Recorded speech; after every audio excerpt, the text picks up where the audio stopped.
So I want to share with you now my own thinking, something I've thought about for many years. And this is that God is both female and male and beyond gender altogether. And so I call this, God is both female and male toward a gender-corrected inner spiritual theology. And let me say that none of this is actually, the components of this are not my own research. I have drawn on many different pieces of relatively well-established research in theology and different branches. I've just put it together in this way.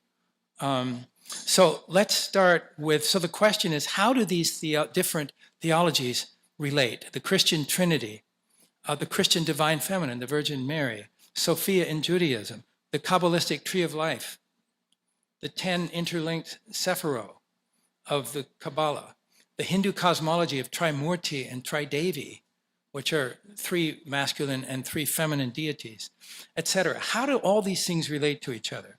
So we start with the Christian Trinity. Okay, and there it is, right? We all know that. That is just completely clear, a foundational place to start from the Christian tradition. Now, this turns out is limited. It's only half the story. And if you go to Genesis, right there in chapter 1 of Genesis, God speaks in the plural. God says, let us create humanity in our image, in our likeness. So God created human beings in the image of God, namely male and female. It couldn't be more clear. Now, there's been plenty of theologians who try to explain this away, and of course it quickly disappears. Although we see it again in chapter 5 of Genesis, God created humankind in the likeness of God. Male and female, God created them. So the implications of this we cannot get around. God is both male and female, and we are created in that image as both male and female. Now, this, as I said, is not just my idea. This is an important book called The Name by Rabbi Mark Sameth. And he basically, this whole book, which is short and very readable, I highly recommend it. Its summary essence, the God of the Abrahamic religions, to which fully half of humanity belong, was understood by its earliest worshipers to be a dual-gendered male-female deity. And that name, Yahweh, which cannot and has not been officially pronounced for a couple thousand years, he says the early Israelite priests would not have pronounced it Yahweh. They would have pronounced it Hu-He, which are pronouns for he, she in Hebrew. And he says if you pronounce Yahweh backwards in the Hebrew letters, you get these pronouns for he, she. I don't know Hebrew, but he is affirming that. So basically, this tetragrammaton, as it's called, that 4-letter name for God, is really, read backwards, is the pronouns for he and she. Now, according to the Zohar, and the Zohar was a mystical document that came out of Spain in the 13th century, basically articulating and celebrating the Kabbalah. According to the Zohar, it says in there that the 4 letters of the tetragrammaton refer to father, mother, son, and daughter. I think that's just very striking, because if that's true, it's like this information has been known for a while. It's been hidden in certain ways, but it's been there.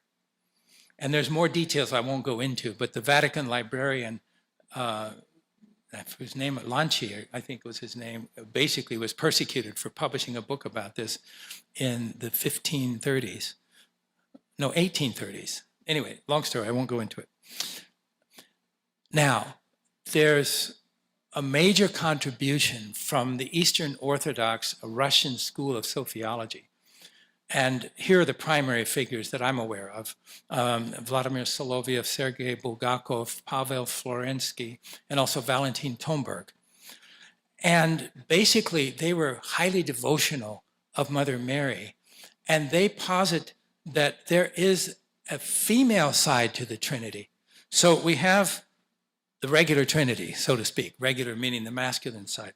They said there is a female counterpart, where you have God as eternal mother, and then you have the daughter, Sophia. And then you have the Holy Soul, Shekhinah. And so they're saying this is a complete homeomorphic equivalent of the male Christian Trinity. Now, so that there's lots of research on that they affirm. And so I'm just borrowing that and saying, okay, now how do those go together? Well, Valentin Tomberg put them together in this way. He took those two triangles and symbolically put them together. But as you notice, the Father's on top and the Mother's way down at the bottom. So it still has this implication of a kind of masculine subjugating feminine, or the masculine over the feminine. So I decided to play with this a little bit. I took those same two triangles and turned it around this way, where I put Mother and Father at the same level, side by side. And then Holy Spirit and Holy Soul come to the same level. And then we have Sophia and Christ, or essentially daughter and son, at the lowest level. Lowest meaning ontologically, kind of coming down from the highest level of the eternity down into the heavenly realms. Now, when you do that, you get a structure that's very similar to what we see in Hinduism, interestingly. So here's the Christian situation, and here's the Hindu situation. We have Brahma, Shiva, and Vishnu. Those are the male deities, and then we have their feminine consorts, Sarasvati, Parvati, and Lakshmi. And so that's an interesting structural parallel. Now, let's go back to the Christian Trinity. Here's the standard one. We have the Father, the Holy Spirit, and Christ, or the Son, which is the Logos, which then incarnates as Jesus. Now, following Thomas Schlipfinger's interpretation of this prophet Baruch, so this is in the Torah, and the prophet Baruch, no wait, the Torah, is that part? This is in the Tanakh, sorry. Yeah. And the prophet Baruch said that wisdom appeared on earth and lived among humans. And he interprets this as Mary herself, Sophia incarnated as Mary. So Sophia as daughter of the eternal mother incarnated as Mary. So that would look like this. We have the mother, the female aspect of God, and then the daughter, which is Sophia, incarnating as Mary. And so we have two Christian incarnations, the one that we're all familiar with, Christ incarnated as Jesus, but then we have the Sophianic Trinity and the daughter incarnating as Mary. When we put those together, then we see this. Again, we have that same six-pointed star, and we see Sophia incarnated as Mary. And that, according to Schlipfinger, had to happen first so that the womb could be present here for the incarnation of Jesus. Now, there's a very close structural parallel, again, to the Hindu tradition, because looking at the Hindu version of this diagram, Lakshmi incarnates as Rukmini, and Vishnu incarnates as Krishna.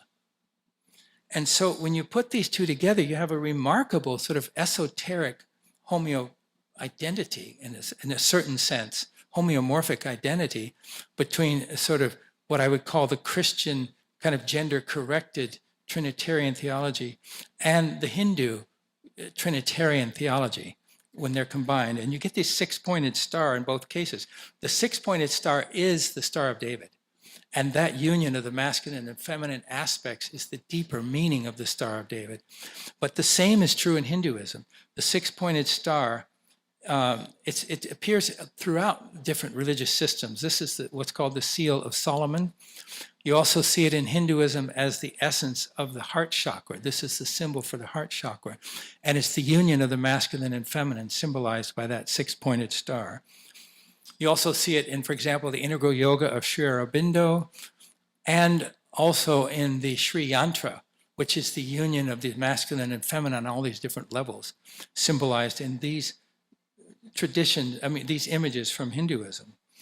So that's all very interesting, but it's not the whole story, because beyond the eternal Father and the Mother is yet a higher aspect of God, transcending gender altogether, where male and female become one.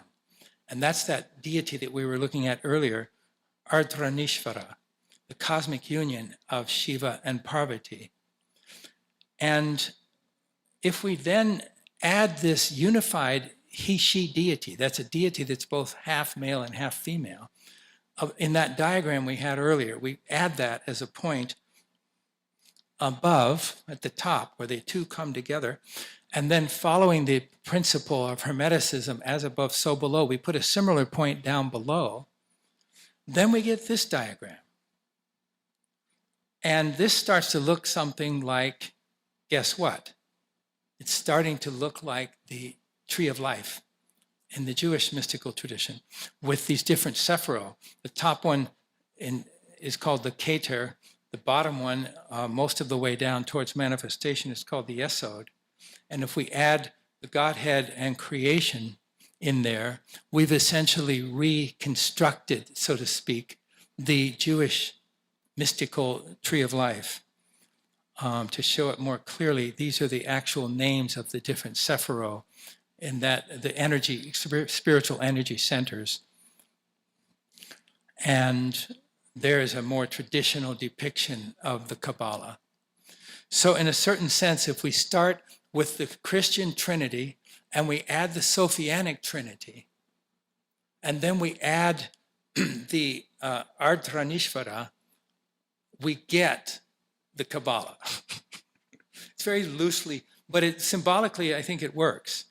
And so this idea of the gender reconciliation or the gender union is ultimately a spiritual process that leads to awakening of non-dual unity consciousness. So gender is not an end in itself, just like neither yin nor yang is an end in itself, but it's their sacred union that leads from duality into oneness, from separation into union. And that's the meaning, ultimately, of the union of masculine and feminine. We see this, of course, in Taoism. We see it in different traditions, in Hermeticism, as I mentioned earlier.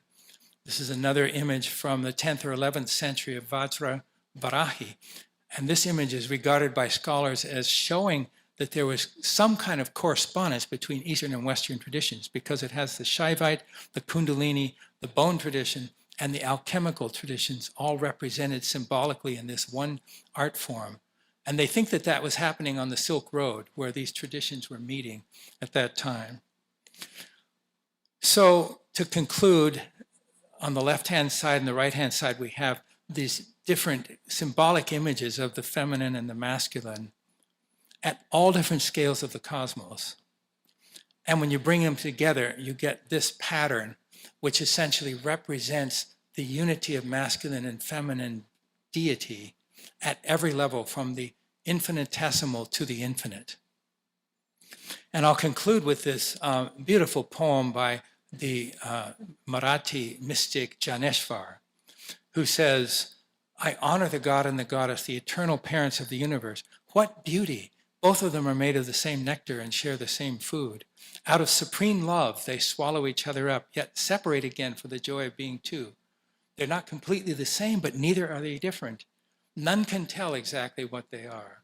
How sweet is their love. The entire universe is too small to contain them, yet they live happily together in the tiniest particle and in the heart of every being. Without the god, there is no goddess. Without the goddess, there is no god. Embracing each other, they merge into one, as darkness merges with the light at the breaking of dawn.